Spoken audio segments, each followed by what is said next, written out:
Here's all the gear I'll be taking with me on my 7-day trip on the 94-mile Donut Hole Trail. First off, my backpack. It's the 62-liter Arc Haul.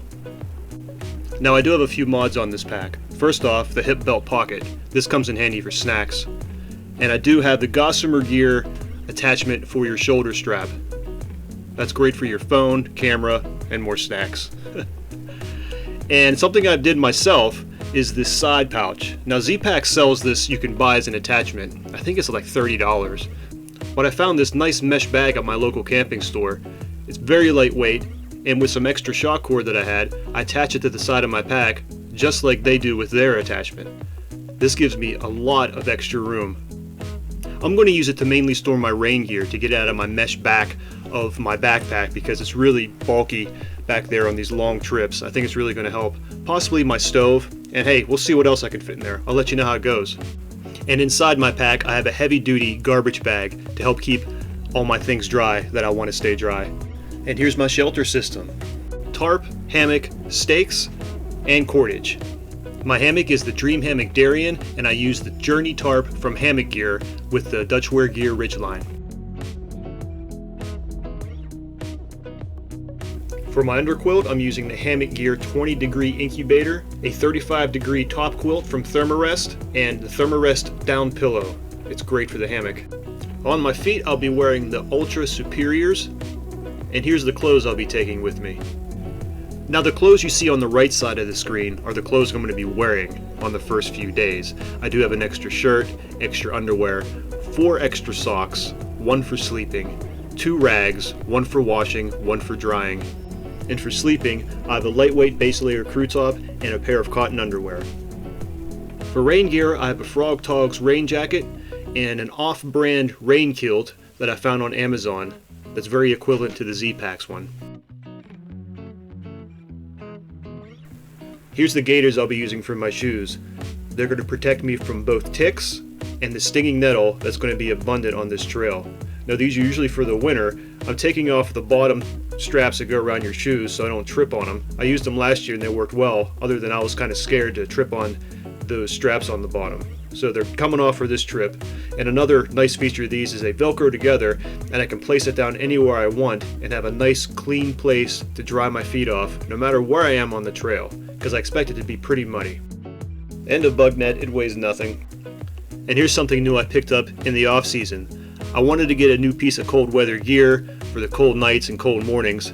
It's by a brand called Decathlon and I got it on Walmart.com. I think it was $60 compared to hundreds of dollars to some of these name brand ones, which I compared it to, and the weight, it's right there with them. Okay, for electronics, other than using my iPhone 12 Pro, which I'll be filming with, these are the electronics I'll be taking. 3 batteries, 2 10,000 milliamp and 1 5,000. They're all from Anchor. 2 lightning cables, 1 extra cable for my lights, 1 extra light, a tripod, and my Zulier messaging system. And it's done quite well for me in all the backcountry I've been in Pennsylvania so far. Okay, so here's my emergency kit and my poop kit. It's pretty straightforward, but I am taking a few things that I'll break apart for you. Let me put it on the screen here. My fire starter is just Vaseline soaked cotton ball, so I keep it with all this stuff because it kind of just mixes with the rest of them. I have a tiny piece of unscented soap that I intend to wash up with, not in the stream. I won't be contaminating myself or a stream, so don't worry about that. A toothbrush that I have not cut in half, that's fine. Toilet paper, some wet wipes, hand sanitizer, and some foot ointment that I'll be using every night. Now I never really found the need for band-aids, but these particular band-aids have Neosporin on them, and I think they'll come in handy if I needed to get some quick blister repair taken care of, or a small minor cut. They weigh about nothing, so I'm going to give it a try. Now if I do feel a blister coming on, I have these little callus cushions I can put on, along with some Leuco tape that should hold pretty secure and help me through the trail. In case I need to clean my water filter, I have the syringe. I have some tenacious tape wrapped around that too for repair. Vitamin I and some various vitamins, extra cordage, there's the Leuco tape there, signaling mirror, lighter with some duct tape wrapped around it, extra O-ring for my water filter, knife, a needle in case I need for blisters, and an extra strap lock for my trekking pole, which broke a couple years ago. Lucky sent me 2 of them. I'm taking the extra one with me, just in case. Here's my cook kit and water filtration. The red tape indicates do not drink, one for fuel and one for dirty water. I used the bag that came with my Sawyer squeeze for a water scoop. I just cut the top off of it. And that is a homemade Fancy Feast stove I'm trying out this year for the first time. And a small Bic lighter is also included with my cook kit.